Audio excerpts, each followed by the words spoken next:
శ్రీనాథుడు పెదకోమటి వేమారెడ్డి కొలువులో విద్యాధికారిగా ఉంటూ కవులను ఆహ్వానించి విద్యాధికారి శ్రీనాథో వేమ భూపతే అని దాన శాసనాలలో వ్రాయించినాడు.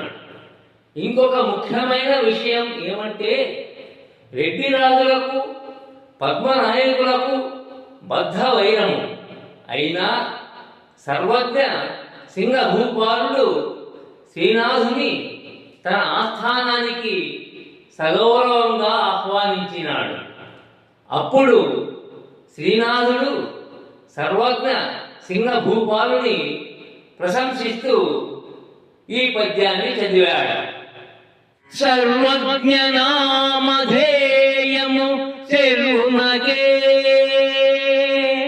రావు సింగ జనపాలునగే ఉర్వించెల్లును. సర్వజ్ఞ నామధేయము చెరునగే రావు సింగ జనపాలునగే ఉర్వించెల్లును.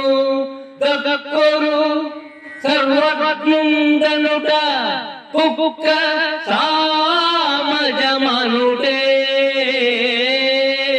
సర్వజ్ఞ నామధేయము సెల్వునకే రావు సింగ జనపాలునకే ఉర్వించెల్లును. దక్కరు సర్వజ్ఞుండనుట కుక్క సామజమనుటే.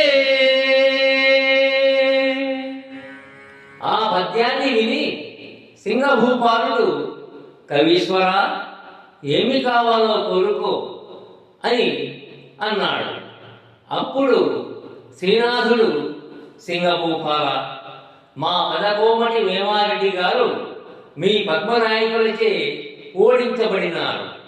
మా రెడ్డి రాజులు సగర్వంగా ఎంచుకుని నంది కపోతురాజు కఠారిని మీరు తీసుకొని పోయినారు.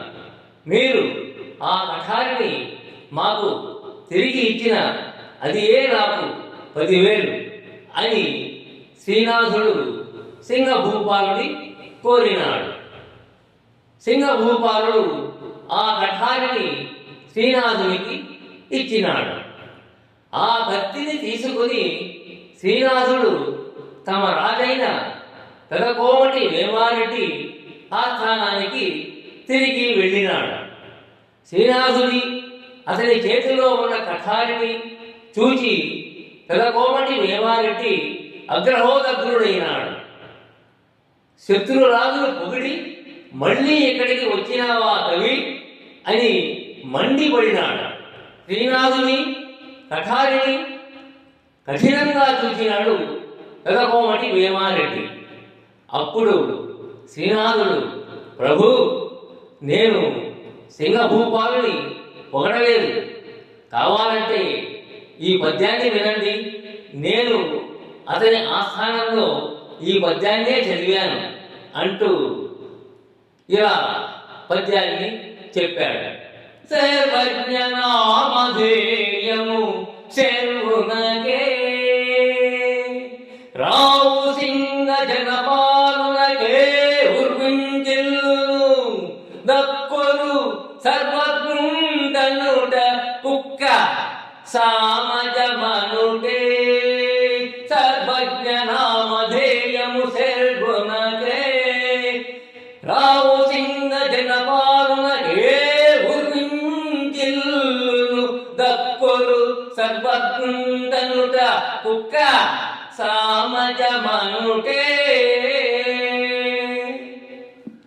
అని పద్యాన్ని చదివాడు. ఈ పద్యాన్ని విన్న పెదకోమటి వేమారెడ్డి మహాప్రసన్నుడయ్యాడు.